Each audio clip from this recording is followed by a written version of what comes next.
दोस्तों मूवी 7.6 की IMDb rating के साथ एक रेस्टोरेंट की टेबल से स्टार्ट होती है जहां पैट्रिक और उसके कुछ दोस्त बैठे हैं जो यहां गप हाँक रहे हैं और अपने अपने हिसाब से अपनी हैसियत का दिखावा कर रहे हैं। मूवी इसी पैट्रिक की लाइफ पर बनी है जिसके डैड की अपनी कंपनी है, मगर पैट्रिक अपने डैड से अलग एक इन्वेस्टमेंट बैंकर है। ये सभी दिखावे की जिंदगी और शो ऑफ करने वाले लोग हैं। हालांकि पैट्रिक को ये कुछ खास पसंद नहीं है, लेकिन वो फिर भी दिखावे के लिए इनके साथ अक्सर दिखाई देता है। अगले दिन हम पैट्रिक को उसके अपार्टमेंट में देखते हैं, जो अपार्टमेंट कमाल का है और उसमें लगी हर चीज़ बिल्कुल परफेक्ट है। यहाँ हर चीज़ वाइट कलर की है, यहाँ तक कि पैट्रिक का कच्छा भी वाइट कलर का ही है। और अक्सर आप ये नोटिस करेंगे कि पैट्रिक अपने आप से ही बात करता रहता है। लगता है पैट्रिक को वाइट कलर पसंद है। ये बंदा अपनी फिजिक और अपनी ब्यूटी को लेकर कुछ ज़्यादा ही ऑब्सेस्ड है।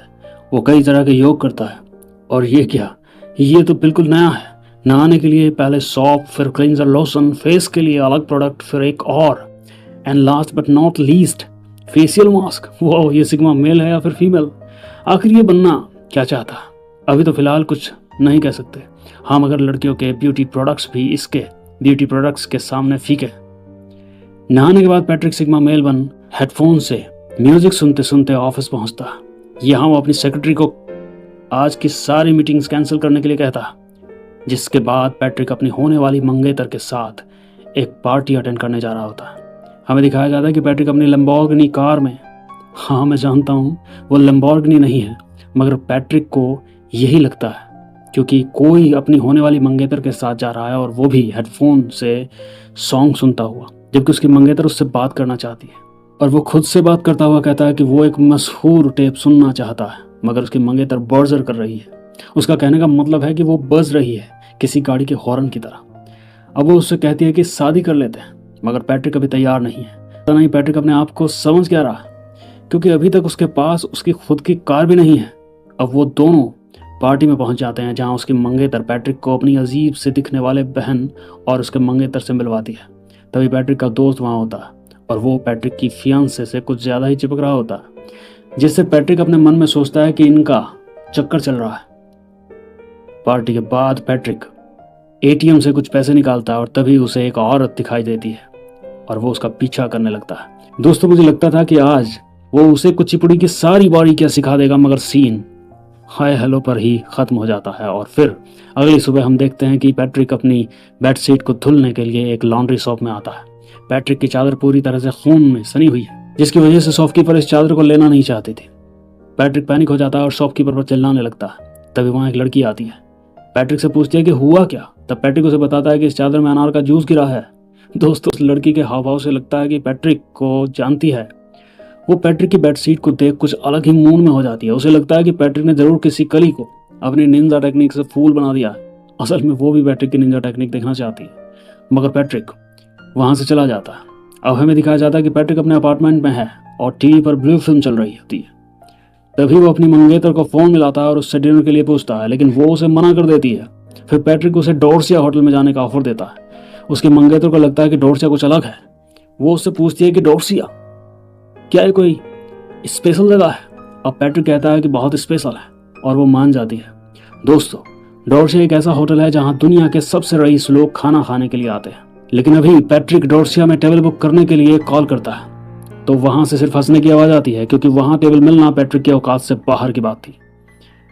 अब पैट्रिक अपनी गर्लफ्रेंड को एक दूसरे होटल में ले जाता है, मगर उससे पहले वो उसे दारू पिला नशे में धुत कर देता है। वो इस होटल को डोरसिया समझ रही थी। अगले दिन जब पैट्रिक अपने दोस्तों के साथ बैठा हुआ था तो उसके एक दोस्त कहता है कि वो आज रात डोरसिया जा रहा है अपनी गर्लफ्रेंड के साथ। वो सब हैरान थे कि आखिर उसे वहां टेबल कैसे मिली होगी। अब पैट्रिक उन सबको अपना बिजनेस कार्ड दिखाता है ताकि वो लोग उसे रईस ज्यादा समझे और उसकी इज्जत करें। फिर वो एक एक कर उन सब के विजिटिंग कार्ड्स को देखता है। दोस्तों, यहाँ पर पैट्रिक की सुलग जाती है, क्योंकि उसके दोस्तों के कार्ड एक से बढ़कर एक थे। पैट्रिक का कार्ड उनके कार्ड के सामने चाय कम पानी था। दोस्तों, आज तो मानो जैसे पैट्रिक ने बड़ी लकड़ी ले ली थी। वो जलन के मारे लाल हो गया था। अब रात में जब वो अपने अपार्टमेंट जा रहा होता है, रास्ते में उसे एक भिखारी मिलता है। वो उससे कुछ अच्छी बातें करता है और कहता है कि तुम हट्टे कट्टे हो, जवान हो, कुछ काम क्यों नहीं कर लेते। और फिर जलन गुस्से से भरा पैट्रिक एक सनकी की तरह उसे मार देता है। अब हमें दिखाया जाता है कि पैट्रिक एक मसाज थेरेपी हाउस में मसाज करा रहा होता है वो अभी भी टेंशन में है। मसाज लेडी उसके फिजिक और स्मूथ स्किन की तारीफ कर रही होती है, मगर वो खुद से ही बातें करने लगता है। वो कहता है कि सब कुछ है, मगर उसके पास कोई सिंगल इमोशन नहीं है जिसको वो आइडेंटिफाई कर सके। दोस्तों, उसका मन बदलता रहता है। देखते हैं कि पैट्रिक एक मशीन जैसी चीज में नंगा लेटा हुआ। वो मन ही मन कहता है कि उसके अंदर कुछ भयानक हो रहा है। जिसके बाद पैट्रिक को एक क्रिसमस पार्टी में दिखाया जाता है, जहां पैट्रिक एलन पॉल से मिलता है, मगर एलन उसे मार्कस समझ रहा होता है। तभी एलन उसे सामने के रेस्टोरेंट पे ले जाता है। डिनर करते हुए पैट्रिक से पूछता है कि आज उसकी मंगेतर कहाँ है। अब पैट्रिक उसे बताता है कि वो एवलिन के साथ डिनर पर गई है। दोनों पी रहे होते हैं। अब नशे में पॉल उसे कहता है कि पैट्रिक की फियांसे कितनी कमाल की है, मगर वो उस चूतिया पैट्रिक के साथ क्या कर रही है। जिसे सुनकर पैट्रिक को फिर से गुस्सा आ जाता है। उसमें धुआं निकल जाता है और वो खूब दारू पिलाता है और अपने अपार्टमेंट में ले आता है। पॉल बुरी तरह नशे में धुत था। हमें दिखाया जाता है कि पैट्रिक कोई मेडिसिन भी लेता है। अब पैट्रिक रेनकोट पहनकर म्यूजिक चलाता है और फिर एक कुल्हाड़ी पकड़ मून वॉक करते हुए कुल्हाड़ी से एलन पॉल पर कई वार करता है, जानवरों की तरह। फिर पैट्रिक उसकी लाश को एक बैग में भर अपने अपार्टमेंट के नीचे लाता है, जहां गार्ड ये देख थोड़ा हैरान होता है, क्योंकि बोरे से कुछ लाल कलर का निकल रहा होता है। और जब वो उस बैग को टैक्सी की डिग्गी में रखता है तो उसके जानने वाला एक आदमी उसे टोकता है। फिर वो उसे लेकर निकल जाता है और कहीं फेंक आता है। इसके बाद पैट्रिक पॉल के घर जाता है। पैट्रिक का घर उसके घर से भी ज्यादा लग्जरी और महंगा था। ये देख पैट्रिक झंड हो जाता है और उसके कपड़ों को एक बैग में डालता है। वो यहाँ एलन पॉल की आवाज़ में एक मैसेज भी रिकॉर्ड करता है कि वो लंदन जा रहा है, ताकि पॉल के गायब होने पर यहाँ किसी को शक ना हो। जिसके कुछ दिनों बाद पैट्रिक के ऑफिस में एक डिटेक्टिव आता है, जो कि उससे एलन पॉल के गायब होने के बारे में पूछताछ करने के लिए आया था। लेकिन पैट्रिक उसे कहता है कि उसे इस बारे में कुछ नहीं पता। जिसके बाद दिखाया जाता है कि पैट्रिक अपने वाइट कच्छे में बहुत अजीब सॉन्ग पे लेकर फाड़ू वर्कआउट करता है। फिर रात में सड़क से एक कॉल गर्ल को उठाता है और कॉल करके दूसरी को घर पर बुलाता है, जहां वो इन दोनों को अपना नाम पॉल एलन बताता है। फिर एक कैमरा लगाकर उनको नागिन डांस करने के लिए कहता है और उनकी वीडियो बनाता है। अब देखते देखते वो उन दोनों को अपनी निंजा टेक्निक से आधी रात तक उन खिले हुए फूलों को और खिलाने की कोशिश करता रहता है। और हम ये भी देखते हैं कि इस घमासान गपागप युद्ध में भी पैट्रिक अपनी बॉडी को ही देखता रहता है। फिर आधी रात को वो अपनी रोड से कुछ टूल्स लेता है। तभी वो लड़कियां जाने के लिए कहती हैं, मगर पैट्रिक कहता है कि अभी मेरा हुआ नहीं। और वो इन दोनों लड़कियों को रात भर उन टूल्स से टॉर्चर करता है और फिर अंधेरे में ही उन्हें पेमेंट कर चलता करता है। दोस्तों, आज तो पैट्रिक का एक अलग ही रूप देखने को मिलता है। इसकी तो यहाँ अलग ही फैंटेसी चल रही होती है। अब अगले दिन पैट्रिक फिर से उन्हीं अपने पुराने दोस्तों के साथ बार में दिखाया जाता है, जहाँ पर एक गे मैन आकर अपना कार्ड इन लोगों को दिखाता है, जो सच में कमाल का था। अब पैट्रिक उसे देख चढ़ जाता है, क्योंकि जिसके पास कुछ नहीं मगर कार्ड है, और वो भी पैट्रिक से ज़्यादा अच्छा। अब उसका बिहेवियर एकदम चेंज हो जाता है और वो उसके पीछे जाता है। जब वो मीला बोले तो गे आदमी टॉयलेट कर रहा होता है, तो पैट्रिक उसका गला दबाने के लिए अपने हाथ उसकी गर्दन पर ले जाता है। तो दोस्तों, ये देख वो गे मैन उसे चूमने लगता है। पैट्रिक ये देख खिसिया जाता है, मानो उसने गटर में हाथ दे दिया हो, क्योंकि उसने दस्ताने पहने हुए थे। फिर भी वो अपने हाथ धोता है और उसे बड़ी घिन आ रही होती है।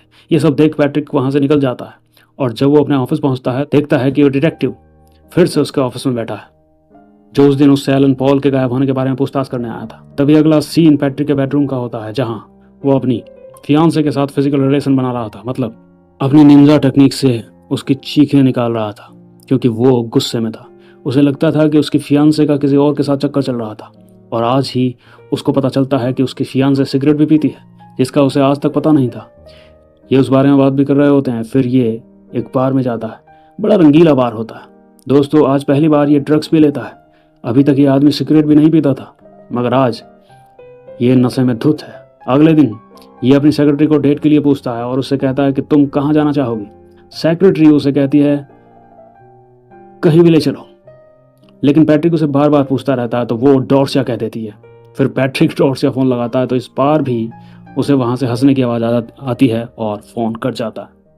लेकिन पैट्रिक सेक्रेटरी को ऐसा दिखाता है जैसे कि उसने यहाँ टेबल बुक कर ली हो। और फिर इस रात पैट्रिक सेक्रेटरी को अपने घर पर ले आता है और उसे बात करते करते पीछे से मारने के लिए उसके सर पर एक नलगन पॉइंट करता है। पर शूट करने से पहले ही उसे उसकी फियांसे का ऑडियो मैसेज आता है, जिससे सेक्रेटरी को लगता है कि वो अभी भी रिलेशनशिप में है। ये समझ वो यहाँ से चली जाती है। जिसके अगले दिन पैट्रिक डिटेक्टिव के साथ डिनर कर रहा होता है, जहां डिटेक्टिव उसे बताता है कि उसे एलन पॉल के गायब होने पर उसके ऊपर कोई शक नहीं है, जिससे पैट्रिक की जान में जान आती है और वो बहुत खुश होता है। और अपनी इसी खुशी को सेलिब्रेट करने के लिए वो फिर से रात में उसी कॉल गर्ल को रास्ते से उठाता है और उसे अपने साथ चलने के लिए कहता है। वो लड़की पहले तो उसे मना करती है, मगर बाद में ज़्यादा पैसों का लालच में वो उसके साथ चलने को तैयार हो जाती है।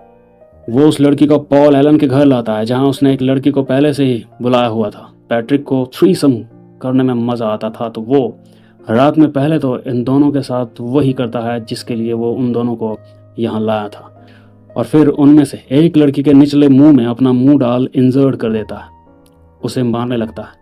ये देख दूसरी लड़की वहां से भागने लगती है। तभी उसे एक अलमारी में 2 और लड़कियों की लाशें टंगी मिलती है। दोस्त उसकी तो फटकर हाथ में आ जाती है और वो उन्हीं हाथों को अपार्टमेंट के हर दरवाजे में हेल्प की उम्मीद से जोर जोर से मारती है, मगर कोई बाहर नहीं आता। मानो आज पूरी बिल्डिंग में पैट्रिक और वो दोनों लड़कियां ही थी। वो उससे भाग रही होती है तो पैट्रिक, जो बिल्कुल नंगा था, उसके पीछे एक कटर लेकर दौड़ता है। दोस्तों लड़की लिफ्ट तक पहुंचती है, मगर लिफ्ट खराब थी, फिर वो सीढ़ियों से भागती है। तभी पैट्रिक उस पर निशाना लगा उस कटर को उसके ऊपर गिरा देता है, जिससे उस लड़की की मौके पर ही मौत हो जाती है। ये देखकर पैट्रिक पागलों की तरह चिल्लाता है और बहुत खुश होता है। तभी हमें दिखाया जाता है कि पैट्रिक अपनी फियांसे के साथ रेस्टोरेंट में बैठा है और इसी सीन की पेंटिंग बना रहा होता है। उसकी फियांसे कहती है कि तुम मुझ पर शक मत किया करो, क्योंकि तुम्हारे दोस्त मेरे दोस्त हैं और कुछ नहीं, और ऐसा कुछ नहीं है जैसा तुम सोचते हो। असल में पैट्रिक खुद से ही अपने मन में ऐसा सोचता है कि उसकी फियांसे का किसी और के साथ टांग का भिड़ा है, और अब ये उसके साथ ब्रेकअप कर लेता है। दोस्तों वो लड़की रोते हुए रह जाती है। दोस्तों पैट्रिक फिर एक एटीएम मशीन पर जाता है, जहां उसे एक बिल्ली मिलती है। पैट्रिक उसे बहुत प्यार से पकड़ता है, और जब वो एटीएम मशीन की स्क्रीन पर देखता है तो उसमें लिखा था कि मुझे बिल्ली खानी है। पैट्रिक बिल्ली को मशीन पर रखता है और शूट करने के लिए कोशिश करता है, लेकिन तभी एक बुढ़िया आ जाती है जो उसे रोकती है, जिससे पैट्रिक का ईगो हर्ट हो जाता है और वो उसे भी वहीं मार देता है। इसके बाद पैट्रिक के पीछे पुलिस पड़ जाती है। पैट्रिक वहां से भाग रहा होता है, लेकिन पुलिस उसको एक जगह धर दबोचती है, जहां पैट्रिक पुलिस पर ही गोलियां चला देता है, जिससे पुलिस की कार ब्लास्ट हो जाती है। और ब्लास्ट को देखकर पैट्रिक भी शौक में पड़ जाता है कि वो पिस्तौल चला रहा है या फिर तोप। वो अपने हाथ में देखता है कि उसकी पिस्तौल से बम कैसे निकला, और वो अपना सर खुजाते हुए फिर से भागने लगता है। इसके बाद पैट्रिक सीधे अपने ऑफिस जाता है, जहां वो पहले तो एंट्री के लिए पूछने वाले सिक्योरिटी गार्ड को मारता है, गोली मार देता है, और फिर सफाई वाले को भी मार देता है। जब वो अपने ऑफिस रूम में पहुंचता है तो बाहर हेलीकॉप्टर से पुलिस उसे घेर रही थी, जिसे देखकर पैट्रिक को अपने किए हुए पर अफसोस होता है, और वो बचने के लिए अपने लॉयर को कॉल करता है और उसे बताता है कि उसने ही पॉल एलन को मारा है और साथ में 30-40 और लोगों को मारा। अब पैट्रिक सीधे पॉल एलन के अपार्टमेंट में जाता है, जहां वो लोगों को मारकर टांग दिया करता था। लेकिन जब वो अंदर जाता है तो वो अपार्टमेंट बिल्कुल खाली था, और इस अपार्टमेंट को बिल्कुल नया किया हुआ था। पैट्रिक कंफ्यूज था, क्योंकि यहाँ उसने अपनी टंगी हुई लाशें रखी हुई थी और पूरा कमरा खून से सना हुआ था, लेकिन यहाँ उसे खून का एक कतरा भी नहीं मिलता। तभी एक लेडी, जिसने कि अपार्टमेंट को सेल पर रखा हुआ था, वो यहाँ पैट्रिक से जाने के लिए कहती है और दोबारा इधर वापस ना आने के लिए कहती है। और वहाँ अब ऑफिस में पैट्रिक की सेक्रेटरी को उसकी ड्रॉर में एक डायरी मिलती है, जिससे कि पैट्रिक ने जितने खून किए थे उन सभी की ड्राइंग बनाई हुई थी। वो जिस तरह से भी, जिस टूल से भी उनको मारता, वो सब एक ड्राइंग के रूप में उसकी आंखों के सामने मौजूद था। ये सब देखकर सेक्रेटरी बहुत डर जाती है, और दूसरी तरफ पैट्रिक अपने लॉयर से मिलने के लिए पहुंचता है, जहां वो लॉयर से कल रात की कॉल रिकॉर्डिंग के बारे में पूछता है, लेकिन लॉयर उसकी बातों पर यकीन नहीं करता।